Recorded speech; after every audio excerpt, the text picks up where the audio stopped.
Je suis désolée de ne pouvoir être parmi vous, mais ce n'est que partie remise. Sachez qu'en ce moment, mon cœur et mes pensées sont avec vous. Je remercie mon ami et grand frère Manjai Gai, qui a pris l'initiative d'organiser cette présentation de mon roman, Fawenatu. Je remercie aussi les éditions et diffusions Athéna et le WARC pour leur collaboration. Je vous fais part de ma joie d'avoir enfin pu publier un ouvrage au Sénégal. C'est l'occasion de rendre hommage à Lina Husseini et Patrice Auvray, qui ont mis sur pied les éditions Athéna pour soutenir les auteurs et revitaliser l'édition moribonde dans le pays. Je tiens aussi à rendre hommage à mes amis qui m'ont toujours soutenu et à vous que je ne connais pas, mais qui vous êtes quand même déplacés pour honorer de votre présence cette rencontre. Bach Ngoïtia. Donc, moi je voudrais quand même dire un petit mot sur l'auteur. Je ne dirais même pas que c'est un auteur, je dirais que c'est un artiste accompli, un grand monsieur d'une générosité au cœur immense. Et je pense que le coup de foudre entre nous a eu lieu dès le premier contact. D'ailleurs, ce qui énerve Patrice Auvray, parce que dans les échanges de mails, c'est comme si on parlait par SMS ou au téléphone, avec des messages très courts et surtout des messages pour s'enquérir de comment va l'autre. Bach est un grand monsieur qui a énormément de choses à dire, mais à dire sous toutes ses formes, aussi bien par l'écriture que par la peinture, que par les contes, que par ses chroniques, que par ses coups de gueule également, parce que c'est quelqu'un qui ne mâche pas ses mots et qui appelle un chat, qui n'est pas là pour caresser dans le sens du poil. Mais j'avais décidé de ne pas être bavard, parce que j'ai déjà deux grands bavards qui vont prendre le relais. Voilà, je voulais juste vous dire combien je suis honorée et heureuse d'avoir pu éditer Bach. Je l'ai connu en tant que libraire et ensuite en tant qu'éditeur, alors qu'il n'a jamais été tendre ni avec les uns ni avec les autres. Mais je pense qu'aujourd'hui, son regard est différent. Après être passé à la librairie Athéna d'abord et avoir été édité chez Athéna Edif. Donc voilà, c'était mon coup de cœur pour ce monsieur, que je ne regrette pas, au contraire, qui par cette rencontre m'apporte une très grande richesse. Donc Patrice Auvray va vous parler de lui en tant qu'éditeur, et ensuite Manjai en tant qu'ami et en tant que lecteur très pointu du roman Fawenatu. Et puis voilà. Donc maintenant je laisse la parole au grand bavard. Je vous rassure, je ne vais pas durer. Je vais laisser toute la place à Mandial qui connaît bien mieux l'auteur que moi. Mais je confirme quand même ce qu'a dit Lina, c'est-à-dire le franc-parler et la grande familiarité qui s'est installée entre nous dans notre travail avec cet auteur, avec Bach. Et ça, c'était vraiment très agréable de partager ça. Donc voilà, je vous ai préparé un petit texte de présentation. Dans la confusion que certains pays occidentaux utilisent entre la nécessité d'assister les étrangers venant du Sud et la crise économique mondiale due à leurs propres excès, entre de paisibles musulmans et les terroristes islamistes qui s'opposent violemment à leur hégémonie par une autre hégémonie, entre une éducation destinée à faire avancer l'humanité et cette nouvelle forme de colonialisme intellectuel au service de leur économie détruisant les cultures locales, certains intellectuels et artistes africains ont ce digne souci de témoigner de leur vécu en terre étrangère et d'exprimer leurs réflexions sur les chocs provoqués par les mutations inévitables. C'est le cas de Bach Ngoy Thiam, excusez la prononciation, c'est un peu à l'arrache, qui, pour en parler, sait habilement éviter l'angle de vue xénophobe, ressassé aux dépens de la paix des peuples. À travers sa maîtrise de la langue française, l'une de ses multiples langues d'adoption, et avec une grande sensibilité, il nous peint les destinées de personnes défavorisées, mais ayant su s'ouvrir les unes aux autres, hors des normes sociales dans lesquelles elles ne se retrouvent plus. Le narrateur est un jeune Sénégalais qui éprouve pour une jument nommée Favenatou un réel sentiment d'amour. Il la suivra jusqu'en France, à la découverte d'un monde où tous n'ont pas sa propre chance, due sans aucun doute à sa grande simplicité n'ayant d'égal que la richesse de son cœur. Privilégié dans la vie par le sort, il se fait l'habile témoin du destin de ses proches, dont un groupe de SDF plus ou moins alcooliques, où se trouvent des immigrés en situation complexe, pour ne pas dire irrégulière. Après s'être rapproché par dépit, il les côtoie dans ce qu'il reste de leur humanité et nous les rend sympathiques par sa propre tolérance.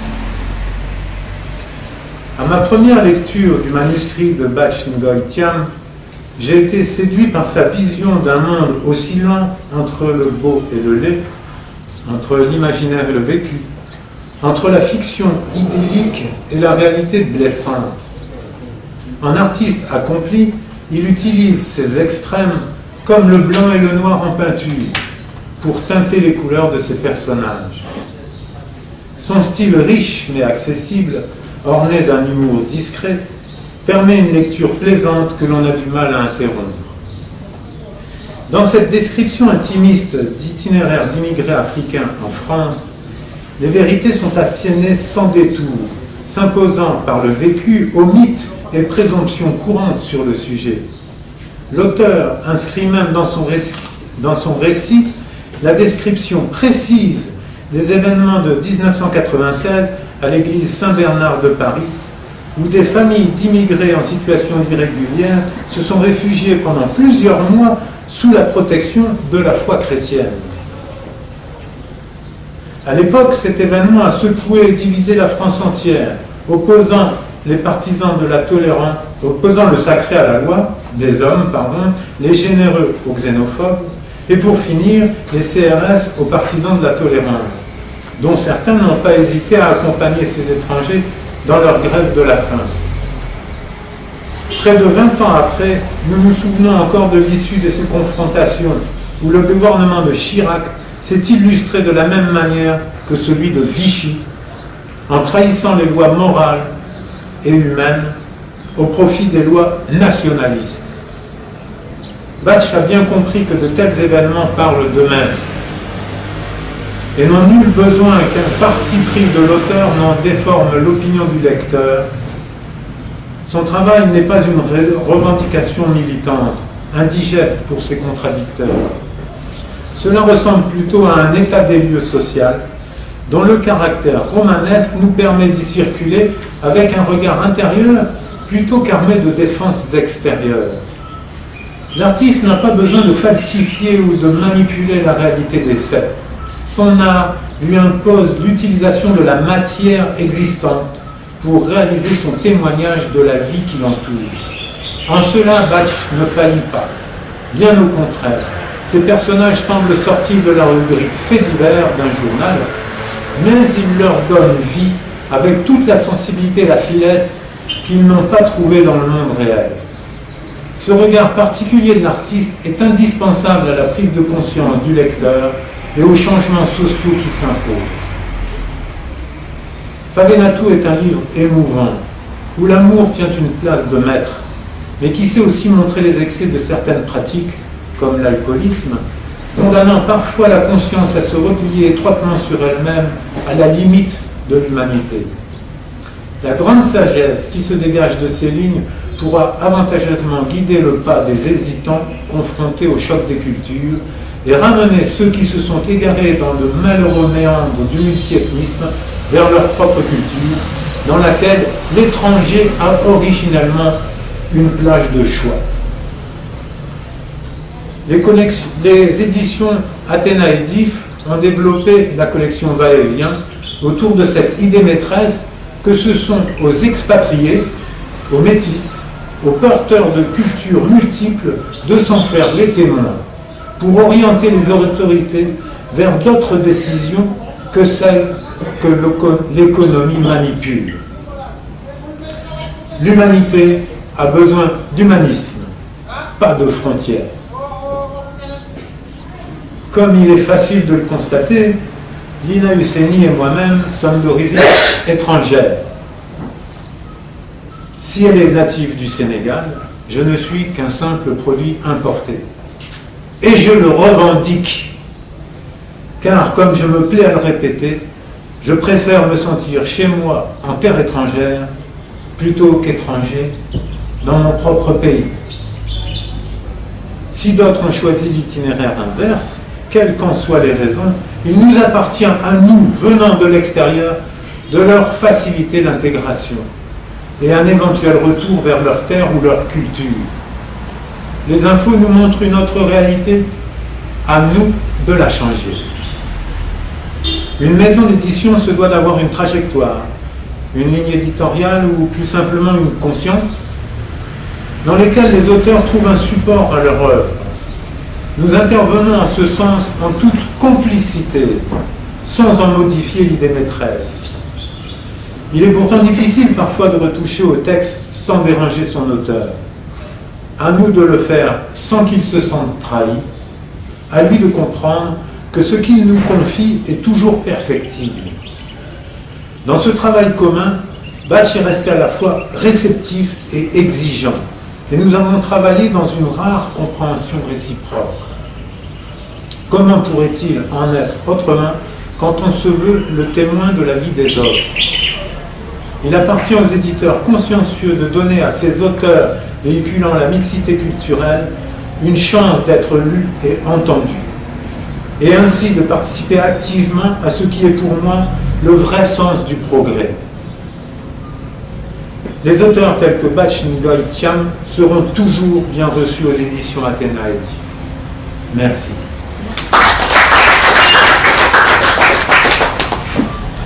Voilà, la parole à Mandiaï, maintenant qui va nous parler davantage de l'auteur, qu'il connaît beaucoup plus intimement, et de son œuvre qu'il a épluchée d'une autre manière que par un travail assidu. Merci. Mesdames, Messieurs, chers invités, c'est un grand plaisir pour moi que je m'acquitte de cette tâche de présentation du roman que mon ami et mon frère Bach Ngoy m'a confié. Et au-delà du plaisir qui me comble, c'est un grand honneur qu'il me fait aussi, car il compte bien des amis qui pourraient mieux que moi assumer parfaitement cette tâche. Malgré tout, c'est sur ma modeste personne qu'il a porté son choix. Sans aucun doute, pour me témoigner une fois encore son amitié, ce qui me va droit au cœur, et je l'en remercie infiniment. De son vrai nom, Samba Thiam, mais plus connu sous son nom d'artiste Bach Ngoy Thiam. Pour ceux qui ne le savaient pas, Bach Ngoy est artiste et architecte de formation. Il est par ailleurs écrivain, artiste, peintre, conteur, metteur en scène, comédien. Et il excelle dans tous ces domaines qui relèvent tous en vérité de l'art. Mais en pratique, c'est la peinture qui l'emporte sur tout le reste. Le roman forme de tout l'objet de notre rencontre et son quatrième ouvrage, publié, disponible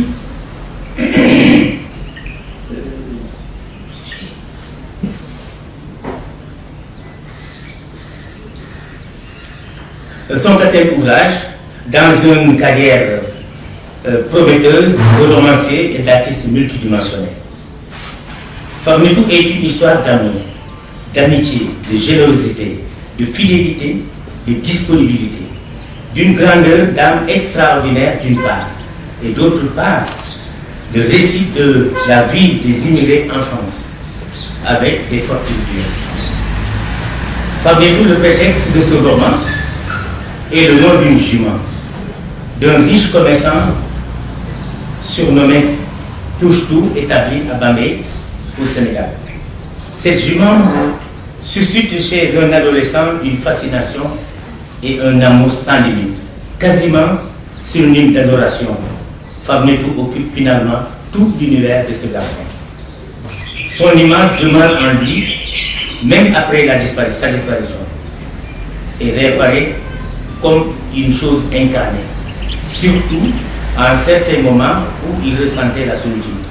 C'est un roman très plaisant, facile à lire parce que bien écrit dans un langage simple et compréhensible. Dans un style raffiné dont Bathie seul connaît le secret, l'auteur emporte aisément le lecteur, assouvissant sa soif de lecture. Bathie Mboye fascine ses lecteurs par sa manière caustique de narrer les faits dans un langage imagé. Il laisse transparaître tout son art et aiguise l'appétit de ses lecteurs. Sans aucun doute, c'est ce qui lui vaut tant de fans qui adorent son style. L'ouvrage aborde plusieurs sujets avec des personnages différents et variés dans leur prise de conscience, mais le tout relatif à l'amour, la fidélité, l'amitié, l'échec, à l'expérience malheureuse d'un étudiant devenu aventurier, à la vie dure avec des fortunes diverses des émigrés africains en France, essentiellement sans papier ou sans dents, comme le nomme Khady Mbacké Ndoye dans la préface de cet ouvrage. En dehors des contraintes imposées par les autorités françaises, les sans-papiers sont aussi privés de l'assistance des imams des mosquées et de leur propre autorité. Pire, celles-ci furent même complices de leur expulsion par charter vers le pays d'origine. Seuls les gens de l'église comme le père Coindé, l'abbé Pierre et d'autres s'étaient admirablement impliqués, de même que la société civile, des partis politiques et une bonne frange de la population française. Tout ce décor a été admirablement décrit et largement relaté par l'auteur. Le roman est certes une fiction, mais c'est aussi une partie de la biographie de l'auteur. Et les représentations sont si proches de la réalité que le lecteur, à cause de cette ressemblance frappante, pourrait se croire dans son propre vécu. Cette impression dissimule la fiction et plonge le lecteur dans une réalité fictive. Ce don de narration de l'auteur participe à la beauté du roman. Devenu plus tard veilleur de nuit et habitant dans un foyer de migrants dans la banlieue parisienne, le narrateur a été sollicité une première fois par des compatriotes sans abri, pour juste, selon leur dire, un gîte où dormir. Par solidarité et générosité, il accepta. Mais ces derniers ont passé outre leurs sentiments en abusant de son téléphone sans payer la facture, ce dont il ne s'est rendu compte que bien plus tard. À nouveau, il le fit pour deux autres qui voulaient qu'il loue pour eux un studio à son nom, ce qu'il fit encore sans arrière-pensée. Mais contre toute attente, ceux-là également n'ont jamais remboursé l'argent avancé. Au cours d'une de ces promenades, il rencontra dans un jardin un émigré malien, sans papier, du nom de Mamadou Traoré, qui se cachait de la police. Il décida de l'héberger dans sa chambre au foyer hôtel, bien que cela soit formellement interdit par le règlement. Il trompa la vigilance du gérant du foyer, ou peut-être que celui-ci avait plutôt fermé les yeux sur le cas. Ce geste de solidarité à l'endroit de Mamadou témoigne de son degré de compassion et d'humanisme.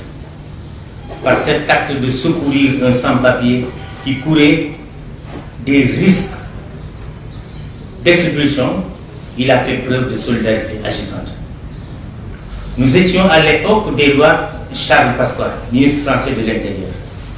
Celui-là qui pourchassait les immigrés africains avec sa police en patrouille permanente afin de dénicher les sans-papiers. Ainsi, Mamadou l'appelait affectueusement avec son bienfaiteur, grand frère. Mamadou, là de jouer à cache-cache avec la police, décida, avec risque et péril, comme certains sans-papiers, de rejoindre les émigrés en lutte, réfugiés au sein de l'église Saint-Bernard. Il le dit en ces termes: grand frère, je ne vais plus me cacher. Depuis plus de mois, des centaines de sans-papiers occupent l'église Saint-Bernard pour attirer l'attention sur leurs conditions. Et tu sais quoi? Ils sont tous noirs et musulmans. Je vais les rejoindre et lutter avec eux.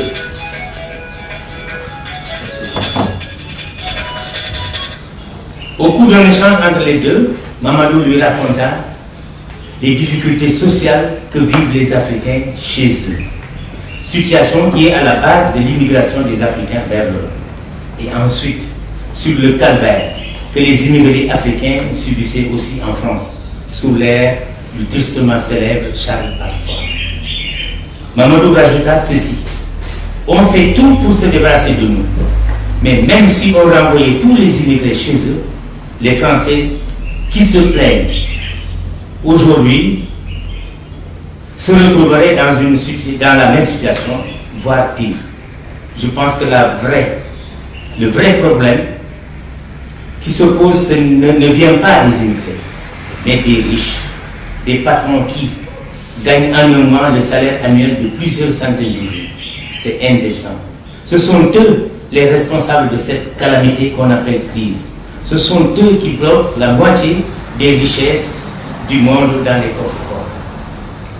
Lorsque le grand frère rétorqua pour lui dire que les riches croient cependant qu'ils méritent leur fortune et ne sont point les responsables de la pauvreté sur terre, Mamadou répondit pour lui dire: grand frère, il est bien connu que les riches deviennent de plus en plus riches. Et l'argent ne tombant pas du ciel, il faut bien qu'ils le prennent de ceux qui deviennent de plus en plus pauvres. Ça peut te paraître très simpliste, mais c'est la triste vérité. La France est plus riche aujourd'hui qu'il y a 20 ans. Pourtant, le pourcentage de pauvres est plus élevé. Comment expliquer ça? Les riches n'ont qu'un objectif, même s'ils n'en sont pas conscients. Comment expliquer ça? Les riches n'ont qu'un objectif, même s'ils n'en sont pas conscients ou ne veulent pas le reconnaître. Exploiter les pauvres jusqu'à ce que mort sensible. Si cela continue ainsi, les pauvres des pays sous-développés seront effacés de la surface de la planète. Puis ce sera le tour de ceux d'ici, car il faudra bien que les riches puissent continuer à accroître leur fortune. Incontestablement, les observations de Mamadou sont d'une pertinence et réalité irréfutable. Et il conclut en ces termes: grand frère, tu sais, l'Afrique a été affaiblie par l'esclavage et la colonisation, puis déstabilisée par des hommes politiques qui, en recopiant le modèle occidental, n'en ont retenu que les défauts et y ont ajouté la corruption et la dictature. Mais qui a formé ces gens et les a placés au pouvoir? Ce qui est troublant, grand frère, c'est que les pays pauvres, dans leur quasi-totalité, ont été colonisés par les pays aujourd'hui riches. Que sont devenus les diamants du Congo, l'or du Ghana, et j'en passe? Imagine ce que serait la France si l'occupation avait duré 4 siècles. Enseignement, la confiance et la droiture ne se situent pas toujours du côté où l'on pense. Un soir, sur l'esplanade du Centre Pompidou, à Paris, le hasard le conduisit sur le chemin d'un musicien solitaire, un virtuose de la guitare, qui l'impressionna beaucoup. Il fit une ample connaissance par la suite. C'était un Sénégalais du nom de Batra Cissé. En fait, il était venu poursuivre ses études supérieures en France. Après quelques échanges d'amabilité entre les deux, il le baptisa Grand Baron. Mais cette nouvelle rencontre était un cas particulier, car il s'agissait d'une autre expérience de vie d'émigré de certains Africains en France. En effet, après 3 ans seulement d'études, Grand Badou jeta par la fenêtre toutes les recommandations capitales que ses parents lui avaient confiées. Il dévia totalement de la voie royale qui lui était tracée pour devenir un grand cadre dans son pays. C'était le vœu d'un avenir radieux que ses proches lui souhaitaient. Malheureusement, Grand Badou avait choisi l'adresse en disant adieu aux études. Il emprunta ainsi le chemin qui le conduira malheureusement vers l'alcool, la drogue et la débauche, avant de finir en crochat. Donc, tout le contraire de l'objectif initial. Alors, Grand Badou se révèle être l'un de ces immigrés africains qui, une fois en France, oublient les raisons fondamentales de leur venue en cette même France, et qu'il était porteur d'espoir d'un pays pour devenir un cadre supérieur. Sans oublier aussi que sa famille comptait sur son retour triomphal pour améliorer leurs conditions de vie.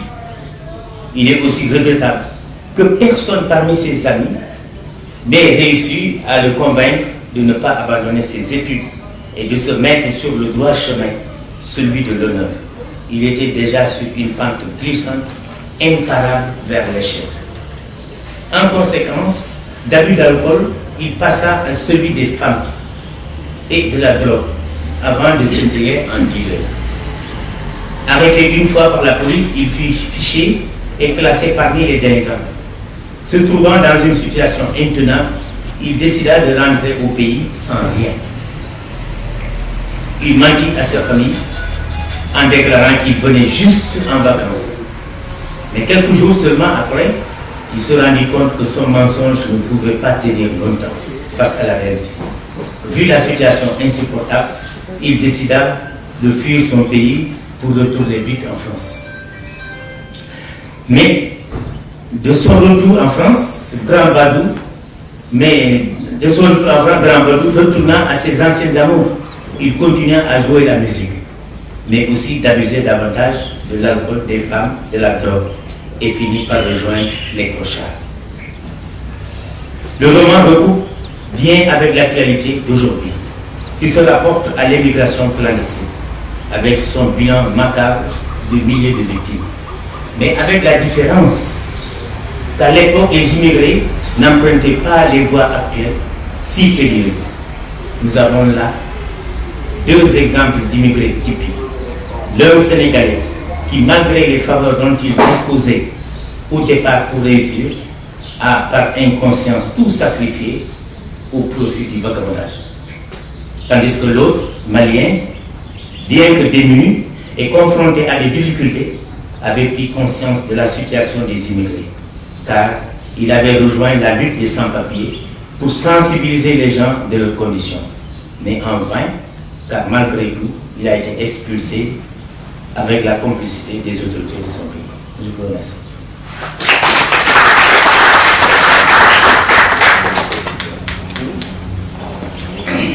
Donc, nous n'allons pas faire comme d'habitude où c'est l'auteur qui répond aux questions, qui vous signe avec des petits mots sympas sur les livres. Mais si vous avez des questions, nous allons essayer d'y répondre en tout cas. Voilà. Voilà, donc je vais ajouter quelque chose. C'est Batimboy, comme on l'a dit, il est en Europe. Il a fait ce livre. Mais il a tenu à ce qu'il soit publié dans son pays et non pas en France, où il avait la possibilité de le faire. Il a tenté plusieurs fois de publier ses livres ici, mais en vain. Il y a un de ses manuscrits qui se trouve jusqu'à présent au Néa. Il fait des années et des années, et les gens n'ont pas réussi à inviter. Donc la rencontre... On ne cite pas de nom. La rencontre donc, avec Athéna et Diff. Qui n'est pas la librairie Athéna, ce sont les éditions Athéna. C'est différent. Édition Athéna. Donc c'est une rencontre heureuse et Batch est très satisfait et content d'être édité, disons, par les amis Lina et Patrice. Donc pour aussi ceux qui sont là, je pense que c'est l'occasion. Nous n'avons pas encore eu de maison d'édition sérieuse qui édite les auteurs que nous sommes ici. Nous tous ont été édités en France. Et comme nous avons cette occasion d'en profiter, et ceux qui sont là ont des manuscrits, pourront s'adresser aussi aux éditions Athéna et DIF. Voilà, je vous remercie et je suis à votre disposition pour certaines questions aussi. Merci. Alors, juste un petit échange. Merci beaucoup, Mandiaï. J'espère que nous serons à la hauteur de tout ce que tu dis. Alors, les éditions Athéna éditent au Sénégal avec des acteurs économiques sénégalais et nous distribuons nos livres dans tous les pays où la diaspora sénégalaise est présente. Donc, aussi bien en France, Suisse, Belgique. Difficilement aux États-Unis à cause des frais de transport que nous n'avons pas encore réussi à régler. Mais évidemment, nous sommes à votre disposition. Des questions? Oui. Bon, je ne sais pas. Non, mais non. Voilà, c'est juste. Ah, attends.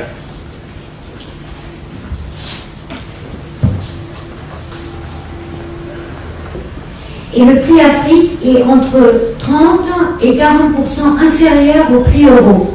C'est justement pour rendre le livre accessible, la culture accessible pour un plus grand nombre. Lorsqu'un livre est à 15 000 par exemple en France, nous le vendons à 10 000 francs ou à 9 500. Lorsqu'il est à 10 000, on le vend à 6 000. Donc vraiment, nous avons une politique de prix Afrique et nous sommes subventionnés par personne. Hein. En tout cas, pas encore, ni par la direction du livre, ni par le ministère de la Culture, ni par EFAG, enfin pas de nom, enfin par personne. Donc c'est très difficile évidemment d'offrir un livre qui vaut 10 000 francs à 5 000 francs quand on n'a pas de subvention.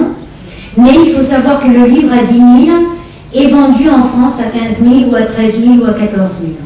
Voilà, c'était juste pour répondre à votre question sur le prix. Et puis j'espère que nous pourrons, plus nous vendrons, et plus nous pourrons diminuer les coûts et donc avoir des prix plus accessibles. Voilà. Est-ce que quelqu'un d'autre a une question? Sinon, c'est mon gars qui va...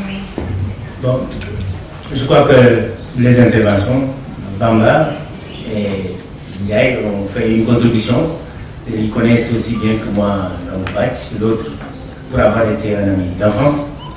Mais tout ce qu'ils ont dit là, c'est plus que vrai. Et même il y a autre chose qu'on n'a pas dit. Et comme on l'a dit, Bachi est un homme multidimensionnel. Et sa simplicité, comme a dit tout à l'heure Abdullah, si on le rencontrait aujourd'hui, on peut dire que c'est un Marois, il n'a jamais été en France. Dans son comportement, son habillement et tout, il le revendique. C'est ça qui est important. Donc, il est resté en France, c'est pas pour s'acclimater, mais peut-être qu'il y a autre chose. Il a peut-être son travail et il a plus de facilité de travailler là-bas que je vois un batch, s'il était là, il allait se révolter et il ne fera absolument rien du tout. Parce que là-bas, malgré l'environnement, malgré qu'il soit peut-être contre et tout ça, etc., il ne s'est pas européanisé ni rien du tout, il est resté égal à lui-même. Mais dans ces conditions de travail, et c'est quelqu'un qui se bat, il n'accepte pas l'injustice. Et ça, non seulement il le dit, mais il le manifeste dans les faits, en parole et en geste. Donc cette façon de se comporter, c'est plus facile en Europe qu'ici. Parce que là, on t'écrase. Non seulement tu n'auras pas de moyens. Là-bas, il a les moyens de faire son travail, malgré tout. Donc, ces tableaux aussi, il peut les vendre là-bas plus qu'ici. Parce qu'on sait au Sénégal, l'artiste ne peut pas vivre de son art ici en Afrique. C'est pas possible.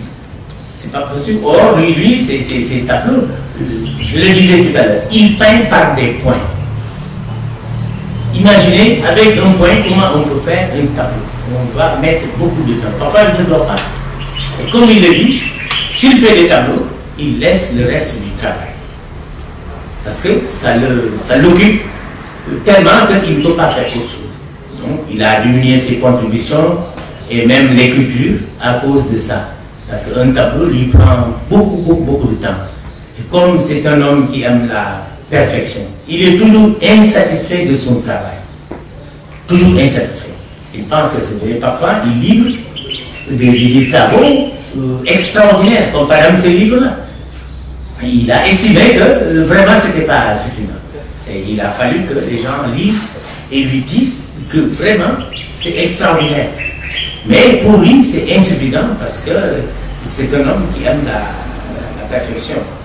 Donc, comme on dit, il faut peut-être souhaiter qu'on ait la chance de le revoir ici un jour. Et il le promet pour que son livre soit dédicacé et même d'autres livres.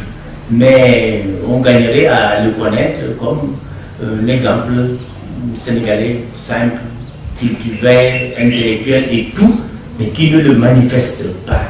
Et cette modestie est une denrée rare chez nous, malheureusement.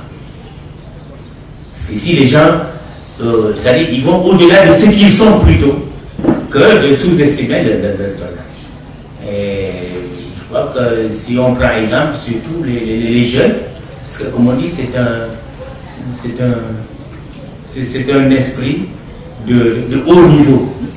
Parce que quand il faisait les choses, c'est pour faire, en Angleterre par exemple, le collège anglais, quand il partait, il a fait le bac en anglais, il te parle aussi bien le français, l'anglais et le wolof. Bien qu'il soit en Europe, il écrit parfaitement bien le wolof. Or, nous qui vivons là, tous les jours, on parle wolof tous les jours, on ne maîtrise pas ça. Mais lui, il est... Qu'est-ce que je voulais dire?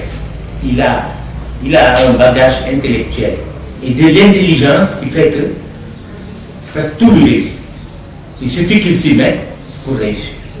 Alors, ce n'est pas donné à tout le monde. Vraiment, ce n'est pas parce que c'est mon ami, mais ce que je dis là, je le témoigne.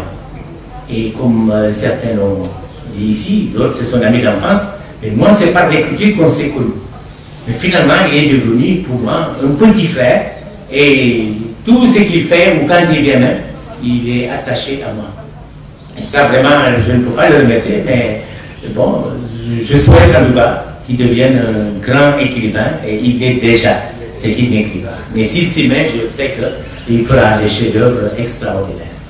Je ne sais pas, je crois que pour Matar aussi, ce qu'il a dit, bon, ça s'adresse aux éditions, il faut leur souhaiter aussi beaucoup de succès. C'est un début, mais je pense que tous ceux qui ont des manuscrits et qui cherchent à être édités, trouveront ici un accueil, disons, chaleureux, favorable, et tout ce qui est possible pour être publié, ils le feront et ils n'hésiteront pas. Donc, ce sont aussi des amis à moi, donc je souhaite en tout cas que tous les intellectuels qui ont quelque chose à publier s'adressent aux éditions Athéna et je vous remercie d'être venu. Merci. Merci.